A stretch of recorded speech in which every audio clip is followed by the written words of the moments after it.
Welcome back to Wrong Sports, getting back to college basketball content. If you missed it, I did a very speculative list about the biggest what-ifs in college basketball before 2000. You can check that out. Plus, I did a list about March Madness last year that you can check out in the archives, and I also have an exclusive one on my Patreon right now, patreon.com/wrongsports.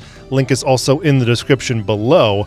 But this time, I am going to be doing a couple of lists about the greatest teams that either went to the NCAA tournament and lost, or they were a great team that didn't even make the NCAA tournament. I'll explain all of that because some are for controversial reasons, others are kind of ridiculous. However, I won't be counting teams that went to the NIT tournament when the NIT was still considered a top tournament. Example of this is 1953-54. The Holy Cross team were 23-2 and ranked number 3, but instead of going to the NCAA, they went to the NIT tournament. They won that. And they also claim a national championship due to that win. So because Holy Cross entered that postseason tournament and won it, I'm not going to be putting that Holy Cross team on the list, but I will be putting another Holy Cross team on the list. But before I get into the best college basketball teams that didn't win the national championship before 1970, make sure as always you are subscribed to the channel below, ring that bell so you can get updates on brand new videos that I will be dropping, series and lists that I will be dropping as well. And you can also check out some exclusive content and my weekly blog. I do that on my Patreon right now, patreon.com/wrongsports. I have paid content as well as free content that you can check out there on my Patreon. Link is also in the description below. And please like and share this video, share this channel with other college sports fans. So I mentioned how there was going to be a Holy Cross team, and that is the first team on this list as I'm going to be going in chronological order. It's the 1947-48 Holy Cross team. This is the oldest team on the list. First off, Holy Cross were coming off of a national title winning season in 1947, plus they would be bringing back the core of that championship team. The core were basically 3 players in guard Joe Maloney, forward and the previous year's MVP in the NCAA title game, George Kafton, and the best player in Hall of Famer guard Bob Cousy. Cousy was only a sophomore this season, but he was a marvel as a freshman the previous season, as he had the 3rd most points, which was pretty crazy since Holy Cross played a 2-team system, and Cousy was on the 2nd team, meaning he played a little less time than the first team. In this season of 1947-48, Holy Cross were still coached by Doggy Julian, still played the 2-team system, and Cousy played on the 2nd team, and that frustrated him a little bit, which might be why Cousy's point total went down a bit, but Holy Cross still went 25-3 and entered the NCAA tournament. They were favored to win the national title again, but they lost in the semifinal to eventual champion Kentucky. Bob Cousy would stay at Holy Cross for the next 2 seasons, but they were never as good or got as close to the national title as they did in his first 2 years there. And speaking of Kentucky, they come in at number 2, the 1953-54 Wildcats team, except there should be a little asterisk for this team because they were not allowed to play their top 3 best players if they were to enter the NCAA tournament. The reason for this was because of the massive gambling scandal that rocked college basketball in 1950 and 51. The scandal did affect Kentucky as 3 players were implicated in the scandal, and due to this, the NCAA forced the rest of the NCAA to withdraw Kentucky from their schedule, resulting in a canceled 1952-53 season. During the canceled season, 3 of Kentucky's best players, one of them being their best in Cliff Hagan, had graduated. That wouldn't come into question until the next season of 1953-54, in which Kentucky were undefeated at 25-0 and ranked number 1. However, after the season, the NCAA announced that Kentucky would be allowed to compete for the national title, but they would have to be without those 3 players that had graduated. Even though fans and players were behind this idea still, Adolph Rupp declined the invite as he didn't want to compete in the tournament without his best players. This whole thing was the first time that the NCAA dished out the so-called death penalty on a college's athletic team. This wasn't as nearly as bad as SMU, but this ruling stopped what was an amazing stretch for Rupp and Kentucky, as from 1946 through 1954, Kentucky won on average 30 games per year and won 3 national titles, and they probably should have had about 2 more. The number 3 team is from the Kansas Jayhawks and their 1956-57 team, which was all because Kansas had Wilt Chamberlain. Wilt was like no other in college basketball at this point, as he was over 7 feet tall and could make shots and passes that were indefensible. Wilt was originally from Philadelphia but wanted to get out of the East, so he went to Kansas as he wanted to play with the legend Phog Allen. The only thing was Allen was forced to resign due to his age when Wilt was a freshman in 1955-56. When Wilt finally got on the court as a sophomore in 1956, he had a new coach in Dick Harp, and Wilt would dominate college basketball, as he averaged nearly 30 points per game and almost 20 rebounds a game. Because of how good he was, many people remarked that Kansas would win as long as they had Wilt Chamberlain on the floor, and they could just have 4 nobodies out there and they'd still win. In the 1957 tournament, though, Kansas won its first 3 games by a combined 62 points, with Wilt keeping his average throughout those 3 games. Even though he was double covered in all of them, this guy still managed to score just about 30 points a game. In the 1957 championship game, which was the only multiple overtime game in championship game history, the undefeated North Carolina squad would come into the game and would just barely get past Kansas and Wilt Chamberlain, as North Carolina needed a last-second free throw to win 54-53. But really, this team makes this list because of how good and dominant Wilt was this season. Even though he was double or even triple covered at some points in this North Carolina game, but he still had 23 points and 14 rebounds. So even though he was a one-man team, he was still a very good one-man team. And speaking of that, this next team was kind of a one-man team. It's from 1957-58. It's the Seattle Chieftains. You may not have known this, but Seattle were the second most winningest team in the 1950s, as they won 75% of their games. Their best team, though, of the decade was 1957-58, and it was mostly due to them having Elgin Baylor. Baylor was a very good basketball player in Washington, D.C., but not many colleges were heavily recruiting black players out of high school, and also Baylor didn't have the best grades. So instead, he would go to a college that could take him, in the far west, the College of Idaho. He went there for a year before the school got rid of the basketball coach and restricted scholarships, and that would basically end his athletic career in Idaho. Now, with it looking like his college career was over, he managed to sit out a year and play for an AAU team in Seattle, and he was only able to do this due to having housing from a Ford dealer who lived in Seattle. After the year, he regained his eligibility and went to Seattle University, starting in 1956-57.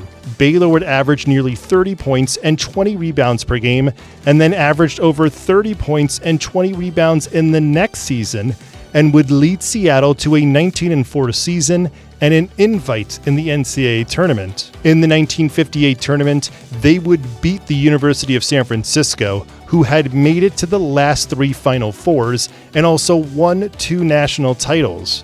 After that, Seattle would beat California to get into the Final Four, where they dismantled Kansas State. However, in the title game, they would fall to Adolph Rupp and his Kentucky squad, but Seattle, who were rather unknown, were only a few minutes away from becoming a national champion. It would have been the first ever title by Seattle, and it would have also made Seattle's coach, John Castellani, the youngest ever national title winning coach, as he was only 31 at this point, going up against the vaunted Adolph Rupp. Unfortunately, though, that wouldn't happen for Seattle, who would never be this good again, due to Baylor becoming the number 1 pick just after that and leaving for the NBA after the game, and their coach would also have to leave Seattle after an NCAA investigation a few weeks after the national title game, and this might be something I'll go over in a future Wrong Sports episode. But number 5 is going to the next year, the 1958-59 West Virginia Mountaineers. This was another team that is mostly known for having one great player in the great Jerry West. He had come from a small town in West Virginia who honed his basketball skills using a basketball net that was nailed to the back of a shed, and would continue his basketball career through high school and would stay in his home state for college. At West Virginia, he showed just how good he was in his first varsity season. As a sophomore, he scored 17.8 points per game with 11 rebounds and shot almost 50% from the field, helping to lead the Mountaineers to a 26-2 record. His junior season would be even better as he averaged 26 points per game and 12 rebounds per game, as well as another 25-win season for the team. Along with this, the team had an undefeated conference record, and they were ranked in the top 10 most weeks through the season. Due to the great record and the conference title, that got them into the NCAA Tournament, where West Virginia would average over 80 points per game, with Jerry West gaining national acclaim for his point total during the tournament. That was because in the tournament, West tied the record for the most points in a 5-game NCAA tournament, as he scored 160 points, or 32 points per game. He scored 38 points, though, and grabbed 15 rebounds in a semifinal win over Louisville, then scored 28 points and got 11 rebounds against California in the title game. That effort, however, wasn't enough to give West Virginia the national title, as they lost to California by only 1 point. Jerry West and the Mountaineers, however, would not get this close the next season, and West Virginia would not make it to the Final Four again until 2010. Going into the 1960s with the 1960-61 Ohio State Buckeyes, and I could have chose either this year or the next year, but I'm going to go with 1960-61 because the Buckeyes looked more unbeatable this year. I say that because Ohio State were bringing back juniors Jerry Lucas and John Havlicek, who won the national title in 1960, as well as also having a young Bobby Knight, who would mostly ride the bench though. But anyway, this team would continue their winning by going undefeated in the regular season. That would lead the Buckeyes to be an overwhelming favorite when the tournament started, and they would have a close win in their first game versus Louisville, but they would take care of Kentucky to get to the Final Four. In the Final Four, they destroyed St. Joseph's to play the in-state underdog Cincinnati. Cincinnati had gotten to the Final Four the last 2 years, but lost both times. And on top of that, this season, they would be without Oscar Robertson, who brought them to this point. Their new coach, Ed Juker, who made changes a lot during the season to their system and also in the game versus Ohio State, it would allow Cincinnati to catch up to Ohio State late in the game and eventually beat the Buckeyes in overtime to take away the repeat title for Ohio State. Lucas, Havlicek, Knight, and Ohio State would get back to the Final Four and the title game next year, but again, lost to Cincinnati. Ohio State and this legendary team would go 78-6 over 3 seasons, but could only grab 1 national title. Number 7 is the 1965-66 Kentucky Wildcats. We're going back to Kentucky. This was Adolph Rupp's last Final Four team and his last team to get to the championship game, but they ran into history in the title game. Kentucky were 24-1 and blew away all their competition in the regular season to get into the tournament. Kentucky not only had their Hall of Famer in Adolph Rupp, but they also had Hall of Famers on the floor in Louis Dampier, as well as multiple NBA champion head coach Pat Riley. Along with that, the forward Pat Riley was also the team's leading scorer, including in postseason play, as he averaged 22 points per game, as well as 8.9 rebounds per game. In addition, their guard Dampier had 21 points per game and played the most minutes of anyone on the Wildcats roster. Due to Kentucky being a top team, they would get a bye in the first round. They would then easily beat Dayton and then beat Michigan to move to the Final Four game versus Duke. That game would be a close one, as Kentucky came back after halftime to move on to the title game versus Texas Western. Texas Western were a team that were just as good as Kentucky, who also had 1 loss on the season, but they were going to make history in the game, as Texas Western would start 5 black players versus Kentucky's 5 white players. Texas Western would then shoot 45% to Kentucky's 38%, and Texas Western would make 80% of their free throws to win and take the final national title opportunity from Adolph Rupp. The history of the title game and everything surrounding it obviously overshadows Kentucky, but this was a fantastic Kentucky team.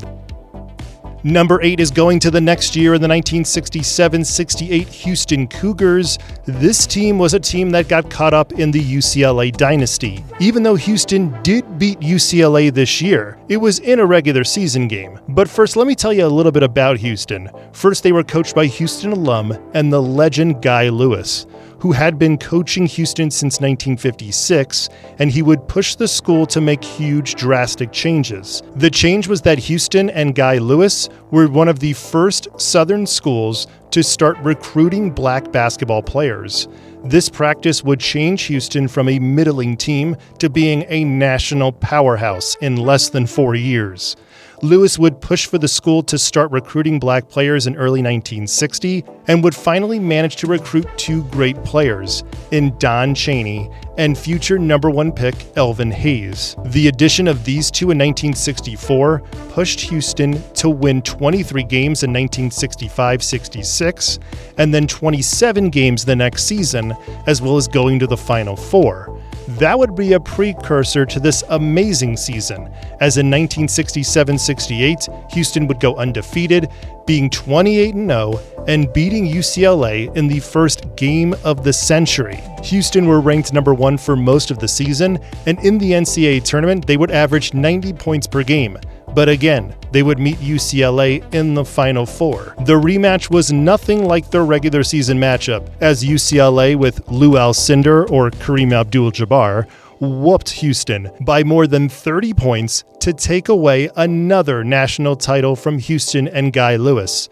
Lewis was one of those coaches that always came up just a hair short of a national title, even though he went to a handful of Final Fours and had so many great teams. So yeah, this wasn't the only great Houston team to not win, and I will definitely mention another one on a future list I will have.